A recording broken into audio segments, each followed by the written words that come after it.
Hello dears, നമ്മൾ ഇന്ന് എഴുതാൻ പോകുന്ന ലെറ്റർ വൈ ആണ് കേട്ടോ. വൈ കുട്ടികൾക്കൊക്കെ ഇഷ്ടമുള്ള ലെറ്ററാണ് വൈ. ജി എഴുതുന്ന പോലെ തന്നെയുള്ള ലെറ്ററാണല്ലോ വൈ. വൈ നമ്മൾ ഇങ്ങനെ എഴുതാറുണ്ടല്ലേ, ഇങ്ങനെ വളച്ച് വയ്ക്കാതെ ഇങ്ങനെ ലൈനായിട്ട് ഇടുന്ന ഒരു വൈ കൂടി ചിലവർ എഴുതാറുണ്ട് കേട്ടോ. നമുക്ക് കേഴ്സീവ് നോക്കാം.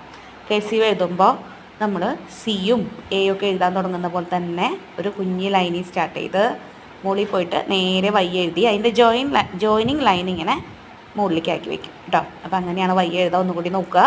നല്ല ഈസിയുള്ള ലെറ്ററാണ്. എല്ലാവരും കുട്ടികൾക്ക് ട്രൈ ചെയ്യാൻ പറയണം കേട്ടോ. കുട്ടികളോട് പറയണം ട്രൈ ചെയ്യാനായിട്ട്. നമുക്കൊരു വേർഡ് കൂടി എഴുതി നോക്കാം കേട്ടോ. വൈയുടെ യെല്ലോ എന്നൊരു വേർഡ് എഴുതി നോക്കാം. അപ്പോൾ യെല്ലോ YELLEW കേട്ടോ. കുറച്ച് വലിയ വേർഡാണ്, ഒന്ന് നോക്കാം കേട്ടോ. വൈ ദെൻ അതിൻ്റെ കൂടെ ELLOW. ഓക്കെ, അപ്പോൾ എങ്ങനെയാണ് ജോയിൻ ചെയ്യണമെന്ന് മനസ്സിലായില്ലേ? അപ്പോൾ എല്ലാവരും ട്രൈ ചെയ്യിപ്പിക്കാം കേട്ടോ. ഓക്കെ, ഇനി നമുക്ക് ഒരു ലെറ്ററും കൂടി ഉള്ളൂ, സെഡ് അല്ലേ. സെഡ് കഴിഞ്ഞാൽ പിന്നെ നമുക്ക് ക്യാപിറ്റൽ ലെറ്ററും കൂടി ഉണ്ട് കേട്ടോ.